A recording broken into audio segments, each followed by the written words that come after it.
ओमज्ञानतिमिरान्धस्य ज्ञानाञ्जनशलाकया चक्षुरुन्मीलितं येन तस्मै श्रीगुरवे नमः। नमः ओं विष्णुपादाय कृष्णप्रेष्ठाय भूतले श्रीमते भक्तिवेदांत स्वामिनिति नामिने। नमस्ते सरस्वती देवे गौरवाणी प्रचारिणे निर्विशेष शून्यवादी पाश्चात्य देश तारिणे। श्री कृष्णा चैतन्य प्रभु नित्यानंद श्री अद्वैत गदाधर श्रीवासादि गौर भक्त वृंद। हरे कृष्णा कृष्णा कृष्णा हरे हरे, हरे राम राम राम हरे हरे। श्रीमद् भगवद गीता की जय। पतित पावन हरिनाम संकीर्तन यज्ञ की जय। समस्त वैष्णव वृंद की जय। ओम वांछा कल्पतरुभ्यश्च कृपा सिंधुभ्य एव च पतितानां पावनेभ्यो वैष्णवेभ्यो नमो नमः। तो हम लोग श्रीमद् भगवद गीता पे चर्चा कर रहे हैं और श्रीमद् भगवद गीता को समझना ही हमारे मनुष्य जीवन का उद्देश्य है। भगवान हमारे सबसे प्यारे हैं ना, तो भगवान क्या चाहते हैं वो भगवान का पूरा हृदय है भगवद गीता। भगवान का हृदय भगवद गीता है। हम सब भगवान के अंश हैं और हमको भगवान को समझना है, भगवान को पाना है, भगवान के धाम में जाना है, तो हमें भगवान की ही सुननी पड़ेगी। इधर उधर से सुनने से बात नहीं बनने वाली है। यदि आप मुझको खुश करना चाहते हो तो मुझे क्या पसंद है आपको वो करना पड़ेगा। यदि मैं आपको प्रसन्न करना चाहूं तो आपको क्या पसंद है मुझे वो करना पड़ेगा। उसी प्रकार से यदि मैं भगवान श्री कृष्ण को प्रसन्न करना चाहता हूं तो हमें क्या करना पड़ेगा। जो भगवान श्री कृष्ण को पसंद है हमको वो करना चाहिए। तो भगवान जो है भगवत गीता के माध्यम से हमको समझा रहे हैं कि क्या करना है। तो उसी में हम लोग अध्याय 9 पे आए हैं जिसको कहा गया है कि परम गुह्य ज्ञान, most confidential knowledge. Most confidential knowledge मतलब यदि हमको ये बात समझ में आ गई तो हम सबसे बड़े ज्ञानी हो गए भगवान के दृष्टिकोण में। और कोई यूनिवर्सिटी का सर्टिफिकेट नहीं चाहिए हमें। और ये बात नहीं समझ में आई तो हम कितने भी बड़े बड़े से बड़े यूनिवर्सिटी में, MIT, ऑक्सफोर्ड, कैम्ब्रिज, येल, किसी भी यूनिवर्सिटी में पढ़ लें, ये बात यदि हम समझ में नहीं पाए तो हमारी कोई योग्यता नहीं है। ये है परम गुह्य ज्ञान। तो वो ज्ञान क्या है उसके ऊपर हम लोग चर्चा करेंगे। यद्यपि ये अध्याय अपने आप में आनंद का सागर है और इसको घंटे 2 घंटे में समेटना संभव नहीं है। ये उसी प्रकार से है कि कोई व्यक्ति सोचेगा कि मैं तारों की संख्या गिन लूं, है ना। ये संभव नहीं है। फिर भी एक ऊपरी समझावट हम लोगों की बने कि इस अध्याय में भगवान हमसे क्या कहना चाह रहे हैं, ताकि तदनुरूप हम अपने जीवन को ढाल सकें। तो ऐसा हम लोग प्रयास करेंगे। तो यहां पे भगवान क्या कहते हैं। श्री भगवान उवाच इदम तू ते गुह्यतमं प्रवक्ष्यामि अनसूयवे ज्ञानम विज्ञान सहितम यत ज्ञात्वा मोक्ष से अशुभात। श्री भगवान ने कहा कि हे अर्जुन, चूंकि तुम मुझसे कभी ईर्ष्या नहीं करते इसीलिए मैं तुम्हें यह परम गुह्य ज्ञान तथा अनुभूति बतलाऊंगा जिसे जानकर तुम संसार के सारे क्लेशों से मुक्त हो जाओगे। तो यहां पे भगवान श्री कृष्ण कह रहे हैं कि क्या पात्रता है, यह परम गुह्य ज्ञान को समझने के लिए क्या क्वालिफिकेशन है।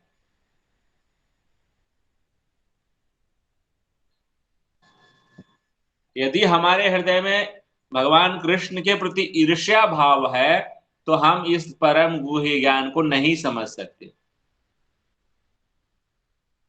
जैसे यदि कोई डाबर हनी लेकर के आए और उस बॉटल को चाट करके उसको पता करने का कोशिश करे कि कितना मीठा है, तो क्या यह संभव है? ढक्कन खोलना पड़ेगा। ढक्कन खोलने के बाद ही हमको शहद जो है वो पता चलेगा कि उसकी क्या मिठास है। उसी तरह से जब तक हमारे हृदय में भगवान के प्रति श्रद्धा न हो कि ये भगवान के शब्द हैं, भगवान श्री कृष्ण पूर्ण पुरुषोत्तम परम ब्रह्म भगवान है, तब तक ये ज्ञान समझ में नहीं आएगा। और यहां पे जगत गुरु स्वामी श्रील प्रभुपाद जी अपने तात्पर्य में लिखते हैं कि ऐसे अनेक विद्वान तथा कथित विद्वान हैं जिन्होंने श्रीमद् भगवत गीता पे अपनी विस्तृत टीकाएं दी हैं, लेकिन वो भगवान श्री कृष्ण से ईर्ष्या करते हैं। जब भगवान कहते हैं कि तुम मेरा भजन करो, तो वो बात को घुमा देते हैं। जब भगवान श्री कृष्ण कहते हैं कि तू जो कुछ भी खाता है वो मुझको अर्पित कर, तो वो बात को घुमा देते हैं। इसीलिए सैकड़ों भगवत गीता के ऊपर तात्पर्य पहले से उपलब्ध थे, लेकिन जब कोई प्रभुपाद जी से पूछते थे कि मैं कौन से ऑथर का जो उसके ऊपर कमेंट्री है वो रेफर करूं, तो प्रभुपाद जी लिखते हैं कि मैं सोच में पड़ जाता था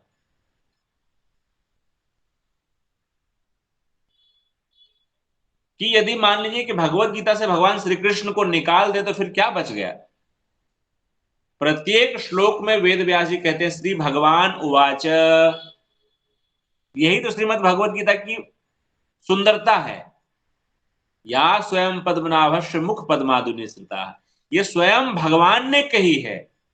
अपने प्रिय जीवात्माओं के कल्याण के लिए भगवान ने अपना प्रेममय हृदय खोल करके रखा है, तो बिना श्रद्धा के कोई कैसे समझ सकता है?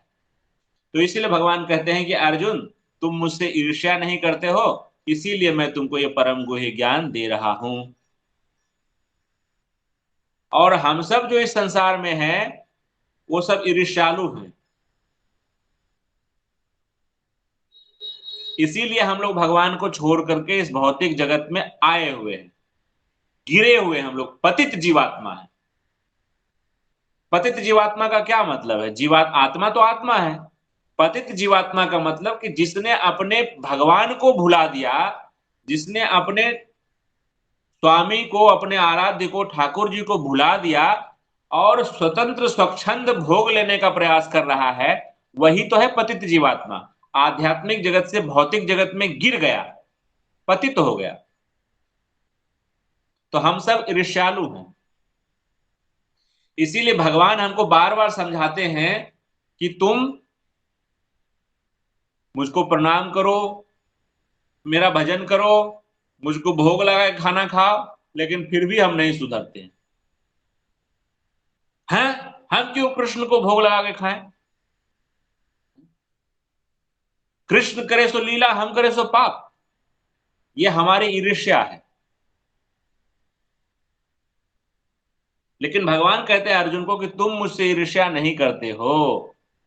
तो यदि हम भी भगवान श्री कृष्ण से ईर्ष्या न करें, प्रेम करें, तो हम भी भगवत गीता के परम गुह्य ज्ञान को समझ जाएंगे। तो प्रेम करने की विधि क्या है? प्रभुपाद जी कहते हैं कि यदि हम भगवान श्री कृष्ण के शुद्ध भक्त की संगति करें, तो फिर हमारे अंदर का जो धीरे धीरे खर पतवार है, जो अनर्थ है, वो धीरे धीरे खत्म होगा और हमारे अंदर भी शुद्ध प्रेम उदित होगा। जैसे दूसरे श्लोक में बहुत सुंदर उदाहरण प्रस्तुत किया है श्रीमद् भागवत महापुराण से नारद जी का।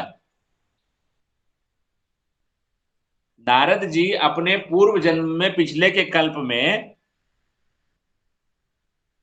एक ग्वालन के बेटे थे। और वो ग्वालन क्या करती थी? झाड़ू पोछा करती थी। लेकिन किनके झाड़ू पोछा करती थी वो?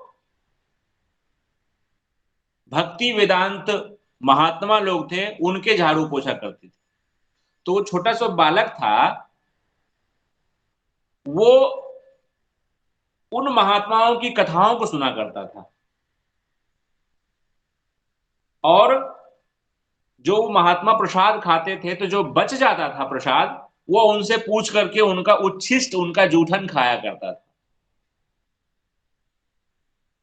तो श्री चैतन्य चरितामृत में कहा गया है, भगवान श्री चैतन्य महाप्रभु कहते हैं कि भक्त पदे धूली भक्त पदे जल, भक्त भुक्त अवशेष तीन महाबल।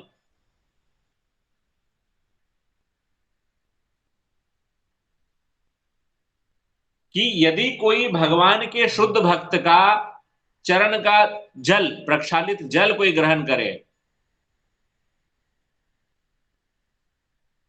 या उनके चरण के धूली में लोट पोट करे, अपने शरीर पे उसको लगाए,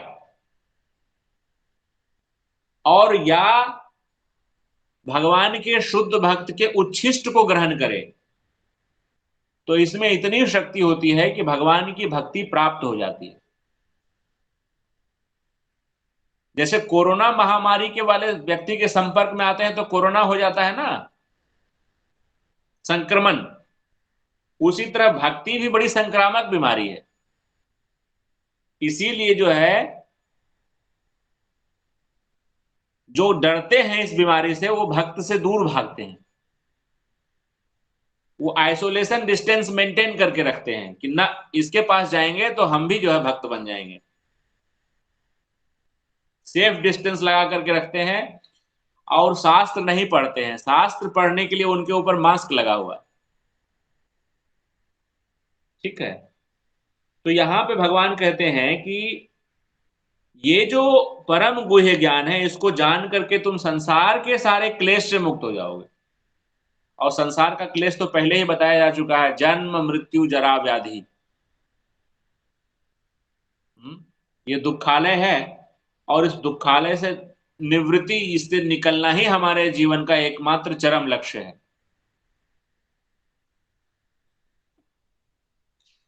और भगवान कहते हैं, राज विद्या राजगुह्यम पवित्रम इदम उत्तमम प्रत्यक्ष अवगमम धर्म्यम सुसुखम कर तुम अव्ययम। यह ज्ञान सब विद्याओं का राजा है, जो समस्त रहस्यों में सर्वाधिक गोपनीय है। यह परम शुद्ध है, और चूंकि यह आत्मा की प्रत्यक्ष अनुभूति कराने वाला है, अतः यह धर्म का सिद्धांत है। यह अविनाशी है और अत्यंत सुख पूर्वक संपन्न किया जाता है। तो प्रभुपाद जी कहते हैं कि अभी दुर्भाग्य की बात है कि दुनिया में जितने भी कॉलेज हैं, यूनिवर्सिटीज हैं, वो केवल और केवल भौतिक शरीर के बारे में ही शिक्षा देते हैं। कैसे रुपया कमाया जाए, कैसे सुंदर दिखा जाए, कैसे अच्छा कपड़ा पहना जाए, कैसे अधिक से अधिक जो है एंजॉय कर लिया जाए, खा के पी के मौज करके, केवल और केवल इसी की शिक्षा दी जा रही है। ऐसा कोई विश्वविद्यालय नहीं है जहां पे कि ये बताया जाता हो कि आप ये शरीर नहीं है, आप आत्मा हैं, और आपके जन्म लेने का उद्देश्य भगवत प्राप्ति है। कोई है तो बताइए, मैं भी वहां से एक सर्टिफिकेट ले लूं। ऐसा नहीं है कोई भी। सब जगह पे जो है केवल भौतिक चीजों की ही पढ़ाई है, लेकिन उससे आत्मा को आनंद नहीं मिलने वाला है। यदि आत्मा को आनंद मिलने वाला होता उस ऐसे ज्ञान से, तो ऐसे बड़े बड़े विकसित देशों में, यूनाइटेड स्टेट्स में, यूनाइटेड किंगडम में इतना डिप्रेशन और इतना सुसाइड और इतना फ्रस्ट्रेशन नहीं होता। एक एक आदमी का दिमाग सटक जाता है तो वो कार्बाइन लेकर के निकलता है और 8-10 लोगों को भून देता है। उनके पास सारी सुविधाएं हैं, सारा धन संपत्ति है, फिर भी क्योंकि आत्मा को आनंद नहीं है। लेकिन ये कहते हैं भगवान, कौन सा विद्या है ये? राज विद्या है, ये समस्त विद्याओं का राजा है। सारे फिलोसॉफीज का जो है ये क्राउन जीवेल है। क्योंकि ये आत्मा का धर्म है। और आत्मा के विषय पे जब हम चर्चा करते हैं तब हमको आनंद की अनुभूति होती है। जैसे इसमें कहा जाता है सुसुखम कर्तुम अव्ययम, क्योंकि हम सब आत्मा है। हम तो पदार्थ नहीं है ना कि पदार्थ की चर्चा से हमको आनंद मिलेगा।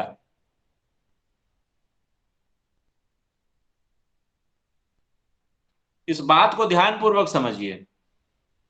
हम पदार्थ हैं ही नहीं तो पदार्थ के बारे में चर्चा करने से आत्मा को आनंद कैसे होगा? वास्तव में हम सब चेतना है, हम सब आत्मा है और भगवान के अंश हैं।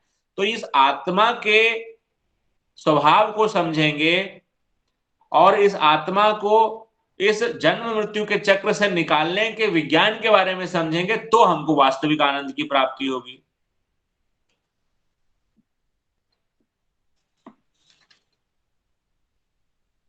हम्म। बहुत सुंदर बात यहाँ पे जो है प्रभुपाद जी बता रहे हैं, एक पद्म पुराण से श्लोक भी कोट किए हैं कि ये जो राज विद्या है, ये आत्मा का ज्ञान है, ये कितना पावरफुल है।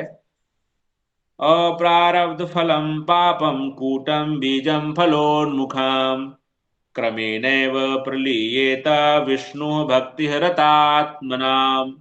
यदि कोई भगवान के भक्ति में रत होता है तो ये इतना शक्तिशाली है, इतना शक्तिशाली है कि उसके जो प्रारब्ध हैं, जो फलित हो रहे हैं, जो बीज अवस्था में है और जो फलित होने वाले हैं, वो सब खत्म हो जाते हैं। शास्त्र में देखिए स्पष्ट रूप से बताया हुआ है कि भगवान श्री हरि विष्णु की भक्ति में वो शक्ति है कि किसी का कोई पुराना किया हुआ पाप कर्म है जो उसको घोर फल देने वाला है, बुरा फल देने वाला है, उसको भी नष्ट कर देता है ये भक्ति। जैसे मान लीजिए कोई चना है और चना को आप भून दीजिए बालू में, गेहूं को भून दीजिए आप। वो भुना हुआ गेहूं को उसको लगाएंगे मिट्टी के अंदर या चने को, तो क्या पौधा उगेगा?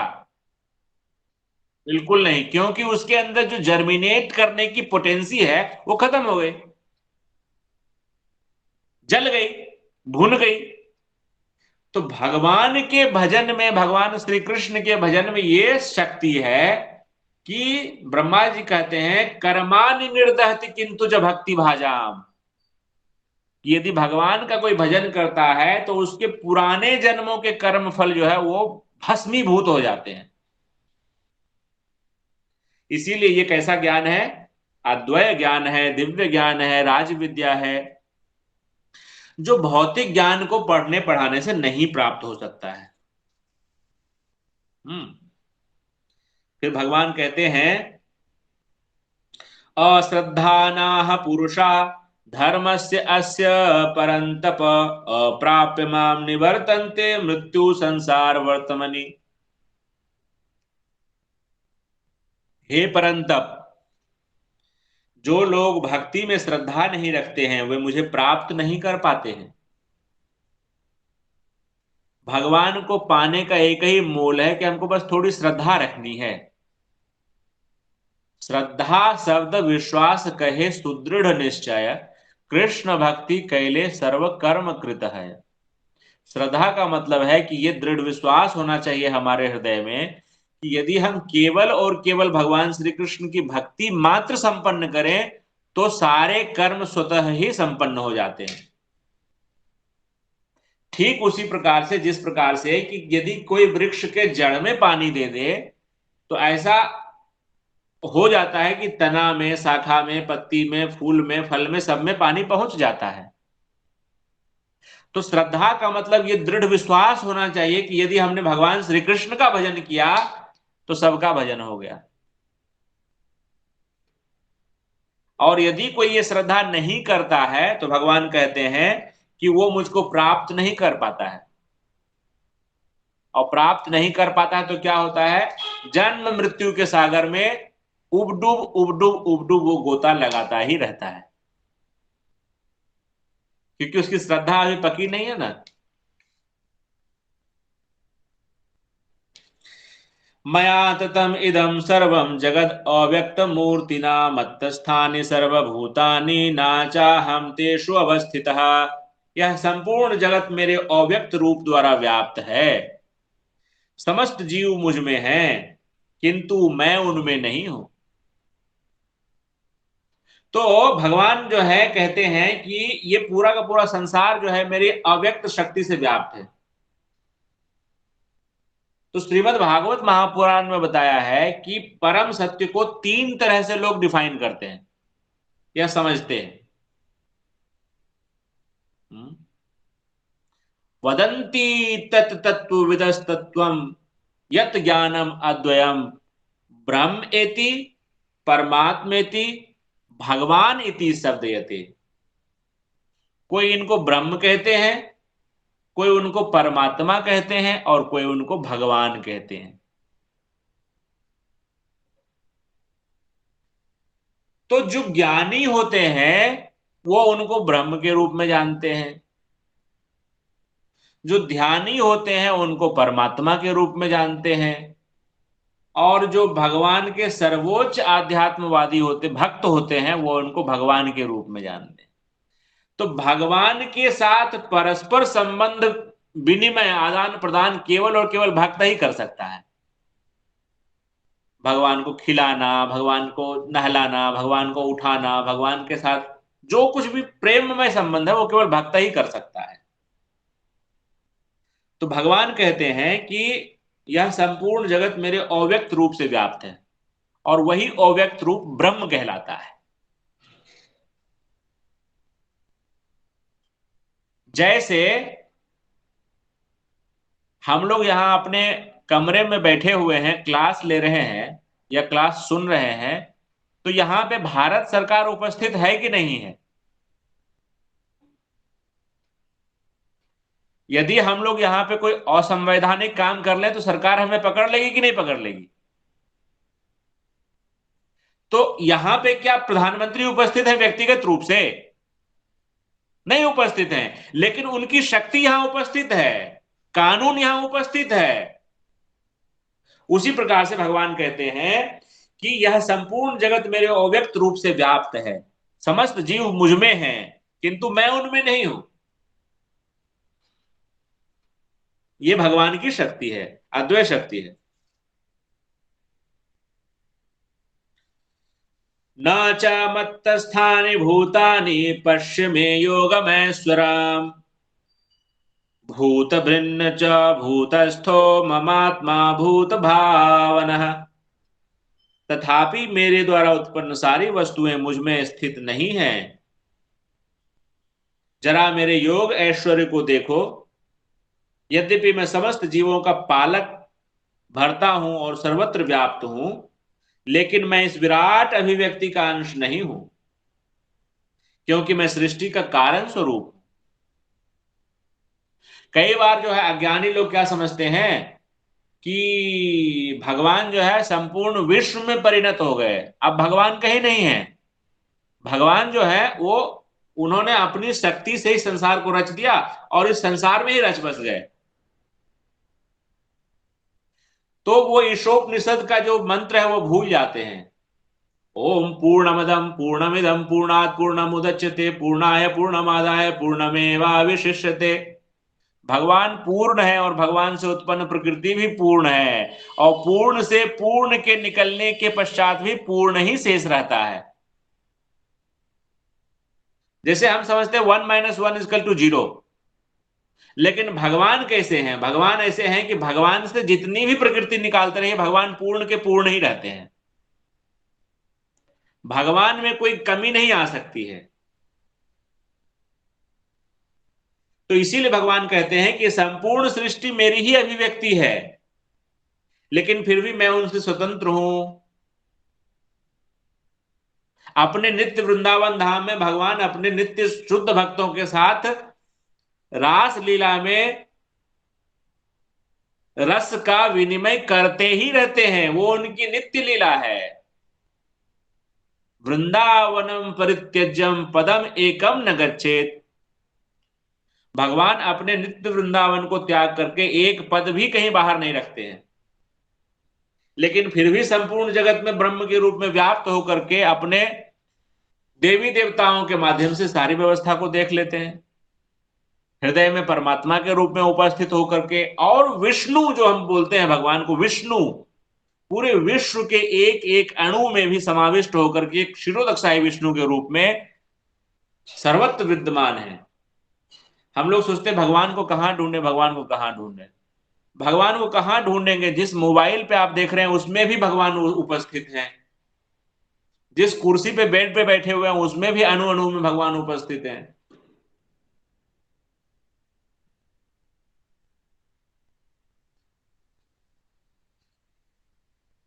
भगवान तो जो है कण कण में विद्यमान है, सर्वत्र विद्यमान है, बस हम लोगों के पास चक्षु नहीं है।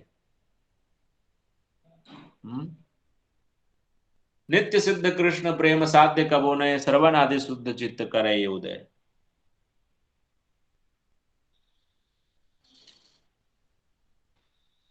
यथा आकाश स्थितः नित्यम, वायु सर्वत्र गह महान, तथा भूतानि मत्तस्थानि इति उपधारय। जिस प्रकार समस्त सर्वत्र प्रवहमान प्रबल वायु सदैव आकाश में स्थित रहती है, उसी प्रकार समस्त उत्पन्न प्राणियों को मुझ में ही स्थित जानो। वायु जो है वो आकाश में ही बहती है, आकाश से बाहर है क्या वायु? जो भी है वो इसी अंतरिक्ष में है। उसी प्रकार से जितना भी भगवान का पसारा है, जितने भी जीव हैं, जीवात्माएं हैं, जो भी लोक परलोक कुछ भी है, वो सब भगवान के अंश मात्र अभिव्यक्ति अंतरिक्ष में ही तो है, ब्रह्मांड में ही तो है। तो वही भगवान यहां बता रहे हैं। सर्वभूतानि कौन्तेय प्रकृतिम यान्ति मामिकाम, कल्पक्षये पुनस्तानि कल्पादौ विसृजाम्यहम्। हे कुंती पुत्र, कल्प का अंत होने पर सारे प्राणी मेरी प्रकृति में प्रवेश करते हैं, और अन्य कल्प के आरंभ होने पर मैं उन्हें अपनी शक्ति से पुनः उत्पन्न करता हूं। तो यहां भगवान जो प्रलय की बात कर रहे हैं वो आत्यंतिक प्रलय है। जब ब्रह्मा जी का आयु पूरा हो जाता है तो सब लय प्रलय हो जाता है, सब खत्म हो जाता है। तो जैसे पिछले क्लास में मैंने आपको आप लोगों को बताया था, ब्रह्मा जी की आयु, ब्रह्मा जी का एक दिन कितना होता है, 12 घंटे कितना होता है, 1000 महायुग, महायुग भी बोलते हैं चतुर्युग को। तो उसमें जो है 4 अरब और 30 करोड़ वर्ष बीतता है हमारे हिसाब से। ब्रह्मा जी का दिन जो बीतता है तो ये पृथ्वी पे 4 अरब 30 करोड़ वर्ष बीतते हैं, और ऐसे 30 दिन मिलाकर के ब्रह्मा जी का महीना बनता है, और ऐसा 12 महीना का ब्रह्मा जी का एक वर्ष बनता है, और ऐसे ही ब्रह्मा जी 100 वर्ष जीवित रहते हैं। और उतना समय तक महाविष्णु जी श्वास को छोड़ते रहते हैं। ये जो ब्रह्मा जी का आयु है वो ब्रह्मा जी जो हमारे महाविष्णु हैं, जो प्रथम पुरुष हैं, उनका श्वास छोड़ने का टाइम है। फिर जब महाविष्णु हमारे श्वास लेंगे वापस, तो सब ब्रह्मांड और सब ब्रह्मा जी उनके पेट में चले जाएंगे, और फिर अनंत अनंत खरबों वर्ष तक जो है भगवान के पेट में निष्क्रिय निश्चेतन ही पड़े रहेंगे। फिर भगवान को जो है अकारण करुण भक्त वत्सल दीनानाथ, भगवान को जब दया आ जाएगी तो फिर जो है सबको बाहर कर देंगे, और फिर ब्रह्मा जी को बोलेंगे सृष्टि करो, शायद इस बार कोई भजन करके मेरे धाम को चला जाए, वैकुंठ को चला जाए, गोलोक को चला जाए। दयालु है ना भगवान। बोलते हैं भगवान की पिछली बार मौका दिया, लेकिन पिछली बार भी जो है कुछ किया नहीं, चलो एक बार और मौका दे करके देख लेते हैं।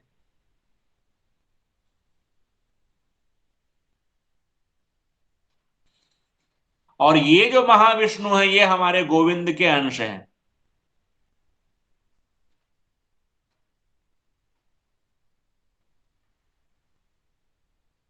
हमारे जो भगवान श्री कृष्ण जो गोलोक वृंदावन में गोलोक नाम निज धाम नितले च तस्य देवी महेश हरिधाम सुते सुते सुते ते प्रभाव विचया विहिताश्रेण गोविंद मादि पुरुषम तमहम भजामि। ये जो भगवान श्री कृष्ण है, जो गोविंद है, जो मूल भगवान है, उनके एक अंश से बलराम जी प्रकट होते हैं और उन बलराम जी के एक अंश से मूल संकर्षण प्रकट होते हैं और उन मूल संकर्षण के एक अंश से महाविष्णु प्रकट होते हैं और फिर वो महाविष्णु गर्भोदकशाही विष्णु बन करके ब्रह्मांड में प्रवेश करते हैं और ब्रह्मांड को आधा जल से भर देते हैं जिसको गर्भोदक सागर कहा जाता है और उस पे लेट जाते हैं अपने अनंत शेष के बिस्तर पे और उन गर्भोदक साई विष्णु के नाभि से जो कमल उत्पन्न होता है उससे पहला जीव ब्रह्मा उत्पन्न होता है।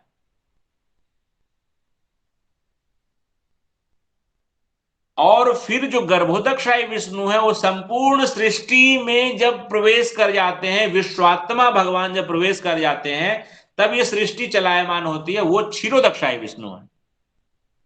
तो विष्णु भगवान तीन रूप में कार्य करते हैं, महाविष्णु या कारणोदकशाही विष्णु, गर्भोदकशाही विष्णु जो आप कभी देखते हैं कि भगवान लेटे हुए और उनके नाभि से कमल निकला, ब्रह्मा जी बैठे हुए, कौन से विष्णु है? विष्णु।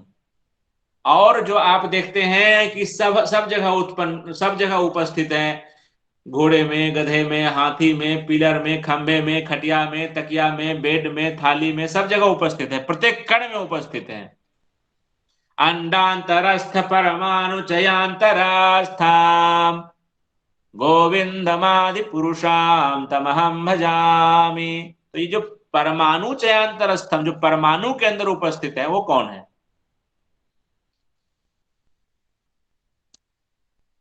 क्षीरोदक्षाय विष्णु, है ना।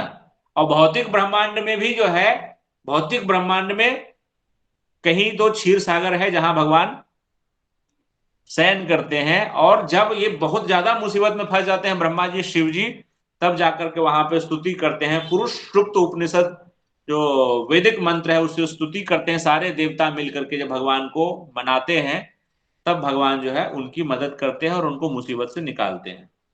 तो ये भगवान बताते हैं कि किस प्रकार से होता है। प्रकृतिम स्वाम अवष्टभ्य विसृजामि पुनः पुनः भूतग्रामम इमं कृत्सनम अवशम प्रकृते वशात। संपूर्ण विराट जगत मेरे अधीन है, यह मेरी इच्छा से बारंबार स्वतः प्रकट होता रहता है और मेरी ही इच्छा से अंत में विनष्ट होता रहता है।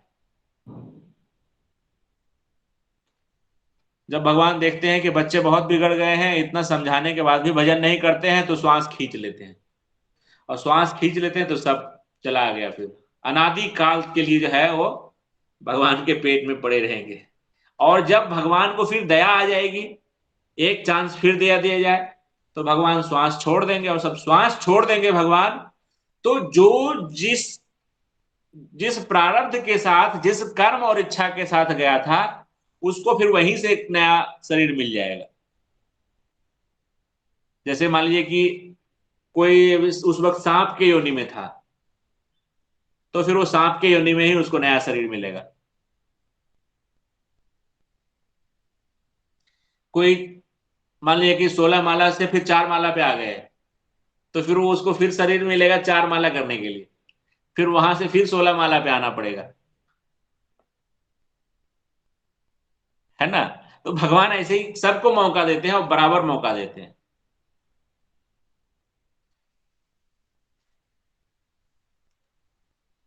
न च माम तानि कर्माणि निबध्नन्ति धनंजय उदासीन वदासीनाम असक्तम तेषु कर्मसु। हे धनंजय, ये सारे कर्म मुझे नहीं बांध पाते हैं। भगवान बोल रहे हैं ना कि मैं जो है सृष्टि को उत्पन्न करता हूं, सृष्टि का लय प्रलय करता हूं, लेकिन भगवान कहते हैं कि ये कर्म का फल मुझको नहीं मिलने वाला है, ये मुझको नहीं बांध सकते हैं, क्योंकि मैं उदासीन की भांति इन सारे भौतिक कर्मों से सदैव विरक्त रहता हूं। भगवान को कोई चाहना नहीं है ना, कोई आसक्ति नहीं है, कोई राग नहीं है, कोई द्वेष नहीं है। तो भगवान तो जो है, जैसे प्रभुपाद जी उदाहरण देते हैं कि कोई जज है मान लीजिए, हाई कोर्ट में जज है, वो किसी को फांसी दे रहे हैं, किसी को कारागार में भेज रहे हैं, किसी को वो बहुत ज्यादा अवार्ड दे रहे हैं, इंसेंटिव दे रहे हैं, उससे जज को क्या फर्क पड़ रहा है? वो साइन करते किसी को फांसी हो जाती है, उससे जज को क्या फर्क पड़ रहा है? तो समझाने के लिए बता रहे हैं कि भगवान तो पहले ही कह चुके हैं, भगवान तो कह चुके हैं कि कोई भी कर्म जो है मुझको नहीं बांध सकता है। नो माम कर्माणि लिम्पन्ति, नो मे कर्म फले स्पृहा, इति माम यो अभिजानाति कर्म भी न शबध्यते। मुझे ना तो कोई कर्म बांध सकता है, न किसी कर्म फल की स्पृहा बांध सकती है। और जो मेरे बारे में इस तथ्य को जानता है, उसको भी कर्म नहीं बांध सकता है। तो हमें इस बात को समझना है कि भगवान को कोई भी कर्म नहीं बांध सकता है। भगवान कहते संभवामि आत्म माया, मैं अपनी माया से प्रकट होता हूं। हम में से कोई है जो अपनी माया से जन्म लिया है?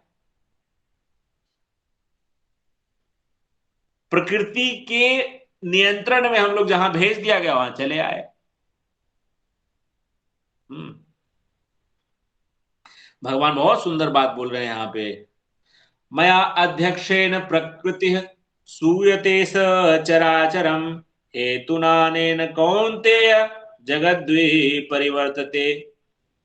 हे कुंती पुत्र, यह भौतिक प्रकृति मेरी शक्तियों में से एक है और मेरी अध्यक्षता में कार्य करती है, जिससे सारे चर तथा अचर प्राणी उत्पन्न होते हैं। इसके शासन में यह जगत बारंबार सृजित और विनष्ट होता रहता है। कई लोग समझते हैं कि प्रकृति ही सर्वे सर्वा है ना। वो कहते हैं कि मैं नेचर को मानता हूं, मैं ये मानता हूं कि ये प्रकृति है, ये जंगल है, ये सूर्य है, ये बारिश है, ये सब मिलके चला रहे हैं। लेकिन भगवत गीता में बता रहे हैं कि ये प्रकृति भगवान कृष्ण की अध्यक्षता में कार्य करती है। वेद में, उपनिषद में बताया गया है, शास्त्र में बताया गया है, यच्चक्षुरेश सविता सकल ग्रहाणाम राजा समस्त सुरमूर्तिरशेष तेजाः, यस्याज्ञा भ्रमिति संवृत काल चक्रो, गोविंदमादि पुरुषाम तमहम भजामि। और ये समस्त देवताओं का जो राजा है, सुरपति है, ये सूर्य, ये काल चक्र पर बैठ करके और ये घूमता रहता है, घूमता रहता है। ये किसके आज्ञा से घूमता है भाई? समय से उगना, समय से डूबना, समय से प्रकाश देना। यस्याज्ञा भ्रमिति संवृत काल चक्रो, गोविंदमादि पुरुषम तमहम भजामि। जिनकी आज्ञा से ये घूमता है, उस आदि पुरुष गोविंद का मैं भजन करता हूं, ऐसा ब्रह्मा जी कह रहे हैं। वेद कहता है यत भयात वातो वायु, जिनके भय से वायु बहता है।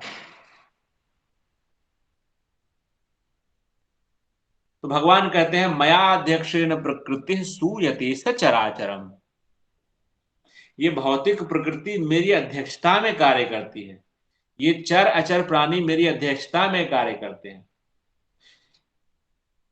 ना तो हमने ये डिसाइड किया कि हम कहां जन्म लेंगे, ना हम ये डिसाइड कर सकते हैं कि हम कब मरेंगे।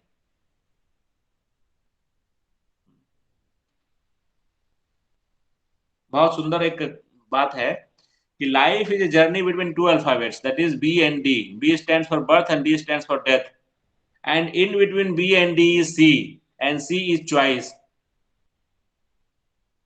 What kind of actions we want to perform in this life, that is the journey of life.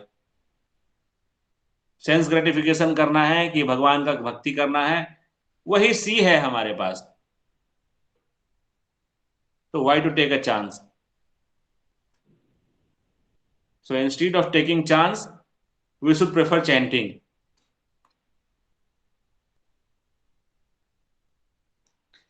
अब जानन्ति माम मूढ़ा मानुषीं तनुमाश्रितं, परम भावम अजानन्तो मम भूत महेश्वरम। भगवान कहते हैं कि जब मैं मनुष्य रूप में अवतरित होता हूं तो मूर्ख लोग मेरा उपहास करते हैं। वे मुझ परमेश्वर के दिव्य स्वभाव को नहीं जानते। मूर्ख लोग जो होते हैं ना, वो उपहास करते हैं, अरे देखो तो भगवान श्री कृष्ण को, ये 16,108 शादी की है। अरे ये तो देखो गोपियों का कपड़ा लेके भाग गए, ये चोरी भी करते थे, मक्खन भी चुराते थे। तो भाई साहब आप ये क्यों नहीं देखते कि वो जो बाल्यावस्था में थे, वो कुछ दिनों के थे तो उन्होंने पूतना जैसी राक्षसी का उन्होंने प्राण निकाल लिया, तृणावर्त का वध कर दिया। आप ये क्यों नहीं देखते कि जब उनकी अवस्था 7 वर्ष की थी तो उन्होंने जो छोटी उंगली के ऊपर गोवर्धन पर्वत को धारण कर लिया, कालिया का वध कर दिया, हम्म, इंद्र का मान मर्दन कर दिया। आप वो क्यों नहीं देखते? तो जो मूर्ख लोग होते हैं ना, उनको कोई ज्ञान तो होता नहीं, उनका काम है उपहास करना। तो भगवान कहते वो नहीं जानते हैं कि मैं जो है समस्त प्राणियों का एकमात्र महेश्वर हूं।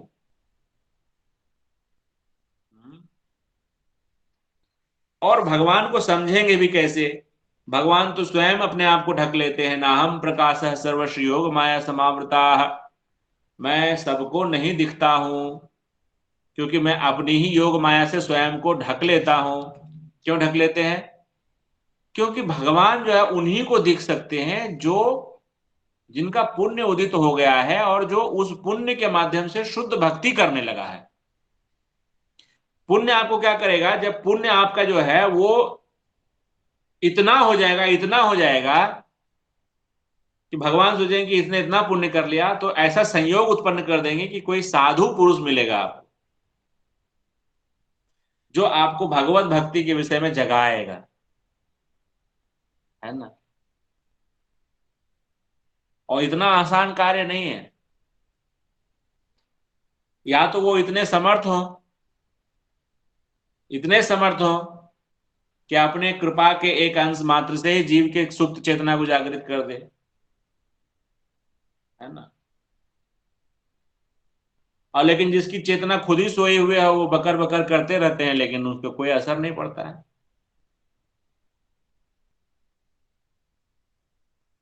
तो प्रभुपाद जी ऐसे सशक्त सदगुरुदेव हैं, निश्चित रूप से उनके पुस्तक को पढ़ेंगे तो सुप्त चेतना जागृत हो जाएगी। तो कितना सुंदर, देखिए सूत गोस्वामी प्रश्न करते हैं। सौनक आदि मुनि जब सूत गोस्वामी से प्रश्न करते हैं, कृतवान किल कर्माणि सह रामेण केशव अतिमर्त्यानि भगवान गूढ़ कपट मानुषः। श्रीमद् भागवत महापुराण।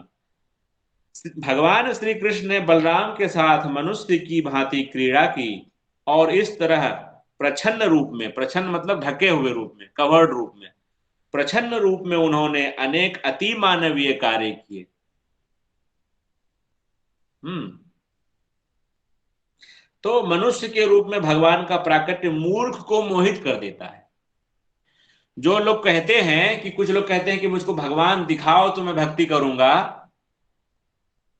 तो उनसे कहिए कि आपके पास क्या योग्य चक्षु हैं भगवान को देखने के? क्या आप भगवान को पहचान सकते हैं?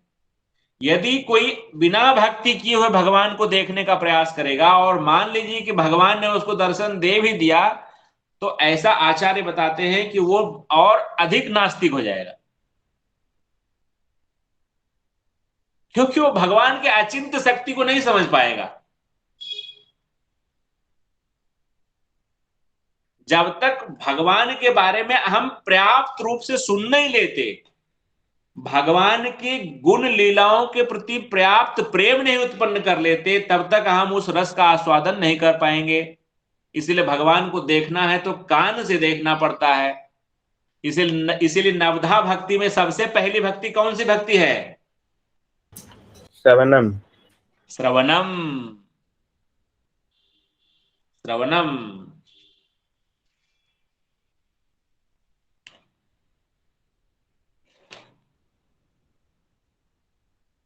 बहुत सुंदर है, यहाँ पे बहुत सुंदर बात भगवान ने बताई है। और ज्यादा डिटेल में हम लोग बाद में एक एक श्लोक जब चर्चा करेंगे तो बाद में डिटेल में करेंगे। मोघाशा मोह कर्माणो मोह ज्ञाना विचेतसः राक्षसीम आसुरीम चैव प्रकृति मोहिनीं श्रिता। जो लोग इस प्रकार मोहग्रस्त होते हैं, मतलब भगवान को भगवान नहीं स्वीकार करते, इतने मायावादी लोग हैं, इतने मायावादी हैं। खैर, भगवान की कृपा है हम लोगों के ऊपर कि हम लोगों को प्रमाणित आचार्य मिले, प्रमाणित शास्त्र मिला कि हम लोग समझ पा रहे हैं इस चीज को। नहीं तो लोग कहते हैं कि अरे राम का मतलब वो राम नहीं, दशरथ का बेटा राम नहीं, ऐसा बोलते हैं लोग। राम मतलब कोई निर्गुण निराकार अनिर्वचनीय कोई सत्ता है। तो ऐसे मूर्ख लोग भगवान को नहीं समझ सकते, भगवान के दिव्य रूप को वो नहीं अप्रिशिएट कर सकते। तो उनके द्वारा जो कोई भी कार्य होता है ना, वो सब कहते हैं कि व्यर्थ हो जाता है। भगवान कहते हैं मोघ आशा मोघ कर मानो, निष्फल, सब निष्फल हो जाता है। क्योंकि उनके सकाम कर्म तथा ज्ञान का अनुशीलन सब निष्फल हो जाता है, उनकी मुक्ति की आशा भी धरी की धरी रह जाती है। क्योंकि उन्होंने व्यवहारिक रूप में समझा नहीं ना, भगवान के प्रति श्रद्धा नहीं उत्पन्न की, सिंपल लॉजिक से समझते हैं। यह हम कहते हैं कि ओम पूर्णमदम, भगवान पूर्ण है। तो जब भगवान पूर्ण है, तो क्या भगवान का कोई रूप होना चाहिए कि नहीं होना चाहिए? यदि हम कहते हैं कि भगवान पूर्ण है और फिर हम ये कहते हैं कि भगवान का कोई रूप नहीं है, तो क्या वो पूर्ण हुए? नहीं। कुछ लोग ऐसा कुतर्क करते हैं कि अरे आपने तो भगवान को लिमिटेड कर दिया, आपने कहा कि भगवान श्री कृष्ण ऐसे हैं, आपने तो भगवान को लिमिटेड कर दिया।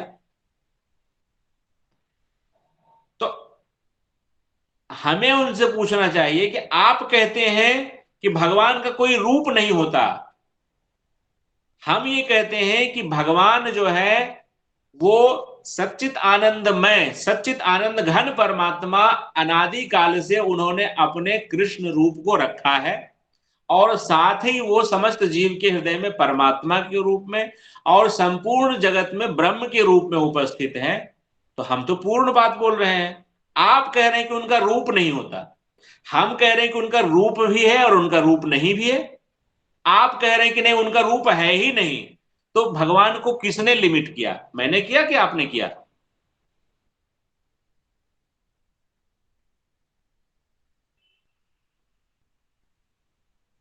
समझने की बात है।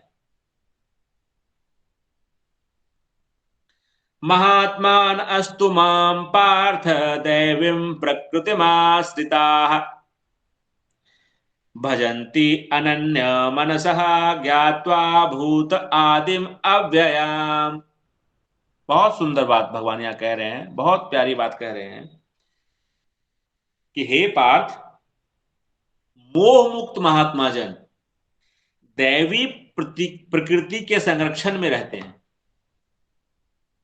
वे पूर्णतः भक्ति में निमग्न रहते हैं, क्योंकि वे मुझे आदि तथा अविनाशी भगवान के रूप में जानते हैं। तो यहां पे प्रभुपाद जी कहते हैं कि जो ये जानता है कि भगवान श्री कृष्ण ही पूर्ण पुरुषोत्तम है, तो वही महात्मा है।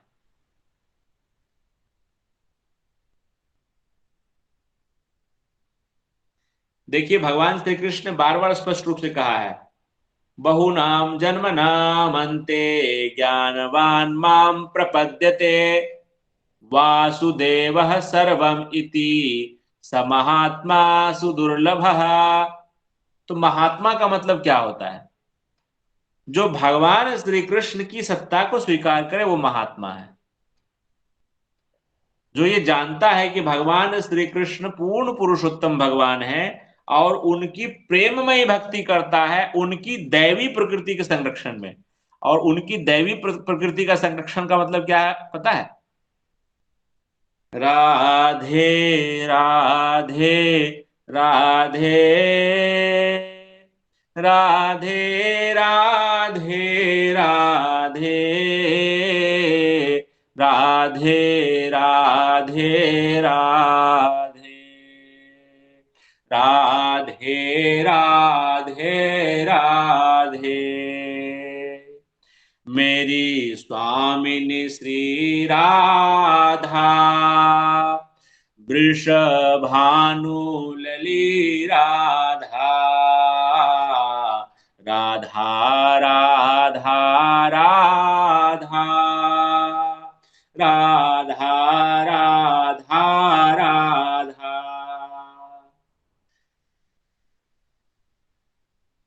ये है भगवान कह रहे हैं कि मेरे जो भक्त होते हैं, जो महात्मा होते हैं, वो दैवी प्रकृति के संरक्षण में रहते हैं, वो राधा रानी के संरक्षण में रहते हैं।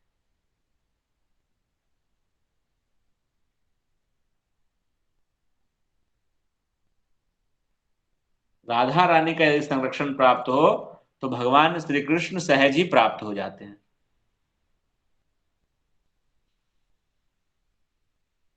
और ऐसे महात्मा क्या करते हैं, वो सदैव भगवान श्री कृष्ण की भक्ति में निमग्न रहते हैं, हरे कृष्ण महामंत्र का जप करते रहते हैं। हरे कृष्णा कृष्णा कृष्णा हरे हरे, हरे राम राम राम हरे हरे, हरे कृष्णा कृष्णा कृष्णा हरे हरे, हरे राम राम राम हरे हरे। सततं कीर्तयन्तो मां यतन्तश्च दृढव्रताः, नमस्यन्तश्च मां भक्त्या नित्ययुक्ता उपासते। ये महात्मा मेरी महिमा का नित्य कीर्तन करते हुए, ये जो महात्मा है वो मेरी महिमा का नित्य कीर्तन करते हुए, दृढ़ संकल्प के साथ प्रयास करते हुए मुझे नमस्कार करते हैं, भक्ति भाव से निरंतर मेरी पूजा करते हैं। ये है परम गुह्य ज्ञान,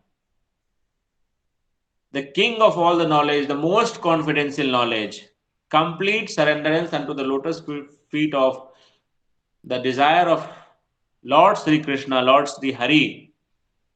राधा रानी के संरक्षण में रहते हुए भगवान श्री कृष्ण को प्रणाम करना, भगवान श्री कृष्ण का नाम उच्चारण करना, भगवान श्री कृष्ण को भोग अर्पित करना, भगवान श्री कृष्ण के बताए हुए शिक्षाओं को लोगों को बताना,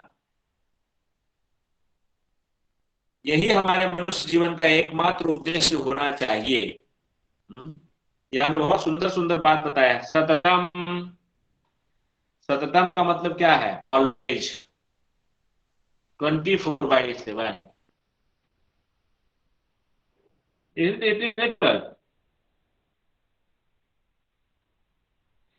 कीर्तयंतो माम का मतलब भगवान श्री कृष्ण की लीलाओं के बारे में सुनना, सुनाना, भजन करना, जप करना, ये सब कीर्तयंतो माम हो गया।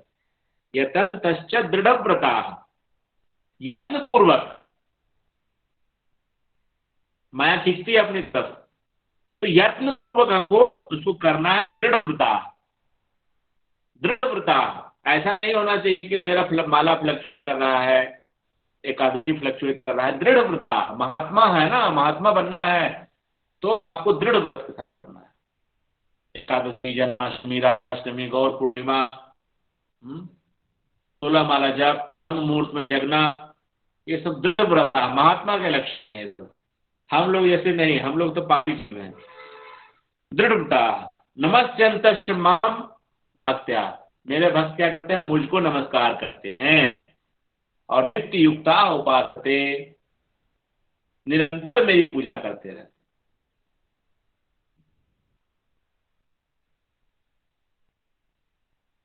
तो ये है महात्मा। और जो ज्ञान यज्ञ करते हैं उनको दूसरी तरह से भगवान ने बताया, उनको महात्मा बताया है। ज्ञान यज्ञ अपि अन्य यजन्तः माम उपासते, एकत्वेन पृथक् बहुधा विश्रुतः मुखम्। अन्य लोग जो ज्ञान के अनुशीलन यज्ञ में लगे रहते हैं, वे भगवान की पूजा उनके अद्वैत रूप में, विभिन्न रूपों में शुरू करते हैं। अन्य लोग, भगवान ने उनको ज्यादा इंपॉर्टेंस नहीं दिया है। अन्य लोग हैं जो ज्ञान यज्ञ के द्वारा मेरी पूजा करते हैं, और उसमें भी प्रभुपाद जी कहते हैं कि 3 तरह के होते हैं, 3 कोटि के होते हैं।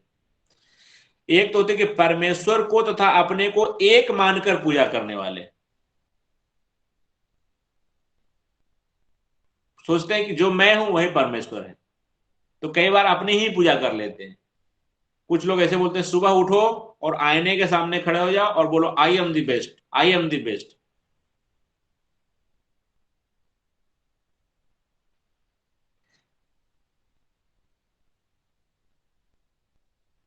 तो जो कहते हैं कि आई एम द बेस्ट, तो एक्चुअली समझना चाहिए कि वो ये कह रहा है कि आई एम द बीस्ट। हाँ। और दूसरे कैटेगरी के क्या होते हैं जो कहते हैं कि परमेश्वर के किसी मनोकल्पित रूप की पूजा करने वाले, मन से कोई बना लिया, है ना, ये ये फला बाबा जी हैं, ये जो है फला माता जी हैं, हाँ, अपने मन से तम तम नियम अवस्थाया प्रकृतिया नियता स्वया। तो भगवान कहते हैं ना, अपना अपना नियम बना लेते हैं। आज नमक नहीं खाएंगे, आज तेल नहीं खाएंगे, आज आलू नहीं खाएंगे, अपना अपना नियम बना लिया और अपनी अपनी श्रद्धा से कर रहे हैं। और तीसरी कैटेगरी क्या है कि भगवान के विश्व रूप की पूजा करने वाले, विश्व रूप की पूजा, है ना। अधोलोक भगवान के पैर हैं, मध्य लोक भगवान का कमर है, उच्च लोक भगवान की जो है सूर्य सूर्य चंद्र भगवान के नेत्र हैं। इस प्रकार से जो है जो चिंतन करने वाले हैं। तो ये सब जो है भक्त की श्रेणी में नहीं आते, महात्मा की श्रेणी में नहीं आते। हाँ, आध्यात्मवादी हैं, आध्यात्म के रास्ते पर चलने का प्रयास कर रहे हैं, श्रद्धा है थोड़ी बहुत, किसी पावर को तो मानते हैं, लेकिन दे आर नॉट महात्मा। महात्मा तो वो है जो सततम कीर्तयंतो माम यतन तश्च दृढ़ व्रता, दृढ़ व्रत से भगवान का भजन करने वाले। हम्म। तो थोड़ा कीर्तन करेंगे और अगले सेशन में हम लोग इस चैप्टर को पूरा ओवरव्यू करने का प्रयास करेंगे।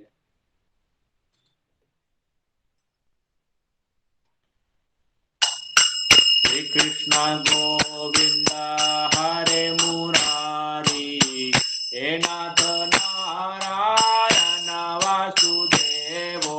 श्री कृष्ण गोविंद हरे मुरारी, हे नाथ नारायण वासुदेवो। श्री कृष्ण गोविंद हरे मुरारी, श्री कृष्ण गोविंद हरे मुरारी, हे नाथ नारायण वासुदेवो। श्री कृष्ण गोविंद हरे मुरारी, हे नाथ नारायण वासुदेवो। हरे कृष्णा कृष्णा कृष्णा हरे हरे, हरे राम राम राम हरे हरे, हरे कृष्णा कृष्णा कृष्णा हरे हरे, हरे राम राम राम हरे हरे। जय जय प्रभुपाद, प्रभुपाद, प्रभुपाद, प्रभुपाद। जय जय गुरुदेव, गुरुदेव, गुरुदेव। जय जय गुरुदेव। जय गौर हरि बोल, हरि बोल, हरि बोल, हरि बोल। जय गौर प्रेमानंदी, हरि हरि बोल।